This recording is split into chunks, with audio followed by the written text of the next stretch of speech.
Mayong buntag sa inyong tanan. Sa makausapan, nakita-kita na puta bisan dili kung physical, pero diha sa pinagin ng live streaming, magkita-kita ta. O makitaan ko ninyo. Ngayon, anak. Dako na ko ng kalipay. Sa gingon ko ng pinagi sa maayong kanoning gadgets, wala niya po naputol ang ato ang komunikasyon. Kaso lang ang iyong tangang physical presence. Pero basin na po, pailob lang ta, paabot lang ta. Mao ka na nga, sama sa kuingon sa introductory part, kaganiha nga, katong gihimo ni Pope Francis, katong sa Laudate Si, yatong 2015, nga diin nakapatay o kini alang sa tanan. Dili lamang kanato nga mga nagatuo kaniya, kundi dili sa tanan mga kaigsunan nga pag-amuma, pag-atiman, pagpakabana alang sa tuang palibot sa kinaiyahan. Labi na tingali karon nga diin gipangandoy sa matag usa. Kining ato ang nasinati. Mao na nga tingali ub atong duyugan. Mo partisipar kita, mosunod kita sa unsa man ang mga protocols. Unsa man ang mga giawhag kanato. Ang kalampusan ini, ang katumanan ini, magdepende kanato. Mao man kanang nga pangandoy sa matag usa. Labi na sa itong mga pagagamhanan, nasyonal man o lokal, o sa tuang Davao Region, that we have to participate and cooperate sa mga protocols. Yan na, makabot na ito ng iyong tanga to heal as one, and act as one. Sama sa gingon kato sa Laudate Si, ang ato ang pagpakabana. Kay basin pa, ang imuhang pagsakripisyo, ang imuhang pagkooperar, dako kayo kalambigitan. Diya sa pagkabot na to, sa itong gitinguha, unya, kung atong tanawon sa mga pagbasa, nindot kayo, maka-inspire alang ka na to. Ang ato lang siguro diha is, dili ta magpakawa sa paglaong. Pailog yapon, paningkamot yapon. Uban sa pagsaling o pag-ila sa kayo gugma sa Ginoo. Kay mo man kana nga iyang gikantingwa sa to, gugma. Gugma alang sa usag-usa. Gugma sa iyang gihimo o sa iyang isikaingon. Mao bitaw ang iyang gipadala ang iyang bukto na po, God so loved the world that He sent His only begotten Son to liberate and to save us. So my dear brothers and sisters, there could be a good opportunity for us nga may mutang kabahin. Sama na ito yung I and my Father is one, that we belong to one branch, no? I am the vine and you are the branches. So ato lang is pailog. Sunindot kayo ang mga pagbasa. Kaya gani diya sa itong Ebanghelyo kita, He will not leave us orphan, but He will be with us till the end of time. Yung sa mana, tungod sa iyang gugma.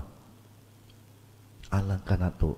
So, diya na sa itong panimalay, sa mga kwan, sa atong palibot, atong atimanon, atong dugangan ang atong pagsabot, dugangan ang ato ang pagdawat sa sagusa, o pag-ila, nga kitang tanan mga lumulupyo nining kalibutana, o nga nagaila kita diya sa kaayugong masagino. Unta mahimo kang instrumento. Kaya ang susi nini tanan naaman sa ato. Samagot sa katong kanta, let there be peace on earth and let peace begin diha sa tua.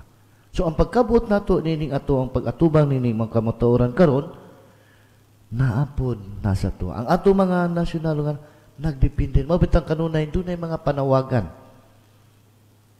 Social distancing unsa pa na ingon ana nga mga protocols.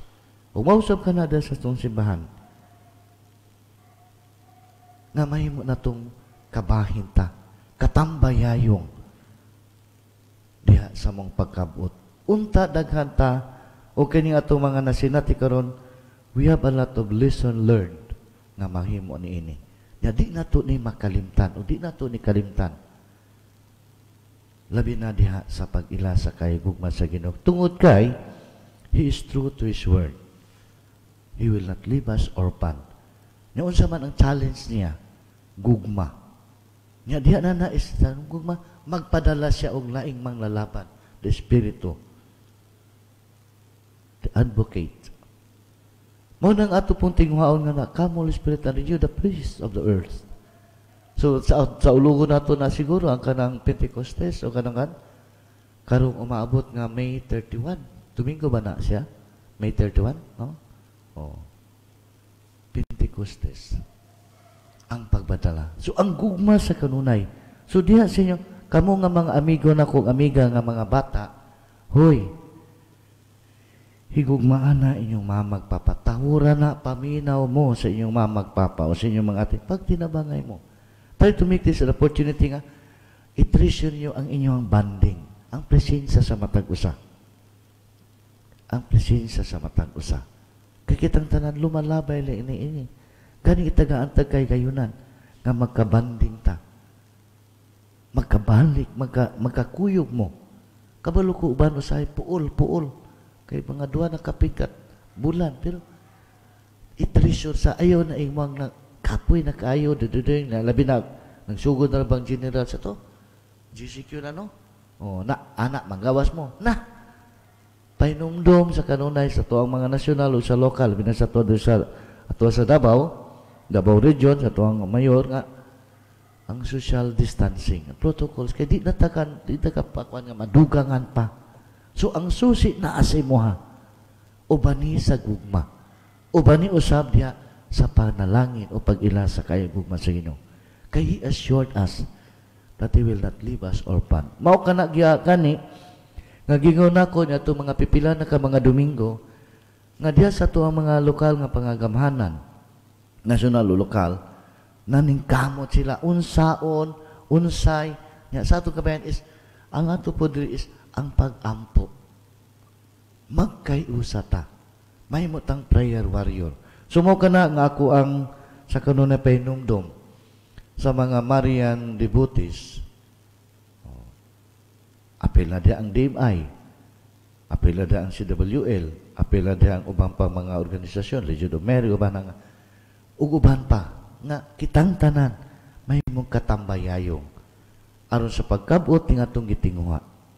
Nga basin puhon, gani atong miaging mga adlaw, kung sa batong adlawan nag-meeting mi, kaya nagpreparar na lagi, pero mabot ra gyapon na, mabot ra, pailob lang ta, mga moy lang ta, himuon na to ning kay gayunan, nga mahimo ning productive alang sa tua, nga dili nga ma-stack ta ngayon anak, kundi daghang kag mahimo.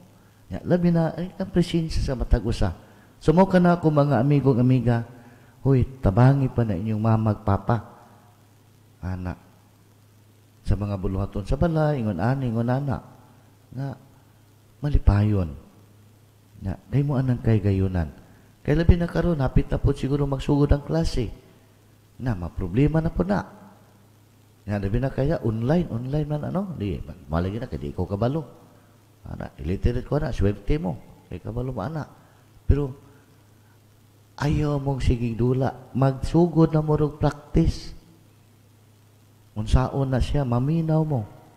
Kaya para man na sa inyo, ha? Basin pohon, makabot na to, mubalik ta sa asa ni aning gigon new normal, mubalik ta pohon sa katong na andan.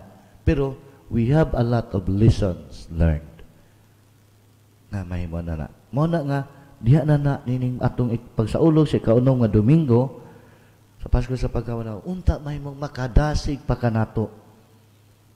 May mutang mas hopeful pa, pero mapailubon, that we could be able to endure and persevere nining atong gitanaw. O nga, diya sa atong pamalandong, nining atong mga nadungog nga mga pulong, mga mensahe, labi na sa Ebanghelyo.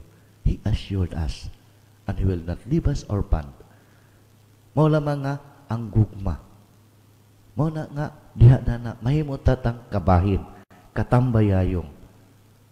Uban sa pagkamapailubon, uban sa pagkamainantuson, uban sa pagsalig sa Ginoo. Naunsa man ang giyon ta sa gugma. Kinisa nahimo ni sa nga pinaagi sa katong mga buluhaton. Pila ka kanto, 613 nga mga pamaagi nga gisumada sa duha. Pagigugma sa tong Ginoo sa pagigugma sa tong isig-ingon. So kana dani magibuhat. So nagatumang ka na kahimo na ka natong gimon nga Laudate Si. Nya nahimo na nagsugdan na ato megang mga dito 2015 ug karon gipadayon na in one way or another. In one way or another gipadayon na. Tungod kay daghan mga tao diri lang sa tuwa o siguro sa ubang mga dapit, na mga tao nga nagmanggiyatagon. Na mga tao nga nagmanggiuna-unaon. So kita po sa itong kabahin, may matang instrumento. Na di lang sa itong pagkatiman po sa itong palibot. O, kamo ko mga amigo, amiga, da, o mada, o maghinliyo kasi mong kanal. Kay basi magsige na po ng ulan-ulan na mo, mataas sa pa na tubig na ito sa obrero. So ka na ba nga, ingo na ginagmay nga mga butang, pero nakatabang ka sa kinaiyahan, sa Mother Earth. Nga dihan na is makatabang sa atong palibot. So, nahimot ang productive in a way. Mao nga diyan na atong ipangamuyo. Diya sa balang espiritu to renew the face of the earth. Kaninyong tanan, maayong buntag o makita-kita ratapuhon. Nga andam-andaman ng inyong ilong, mga amigo nako amiga. Kay dugay nako kapislit sa inyong ilong. Makita ratapuhon. So, mayong buntag o padayon at padayon ang atong panaw. Nya di po nato kalimtan ang atong mahal na inahan. Labi na niining panahon sa Flores de Mayo. Hinaot paunta. Palihog manindog ang tanan. Kamunada sa inyong balay o dagkuan. Tindog ta. O karon ato ipadayon ang pagtuo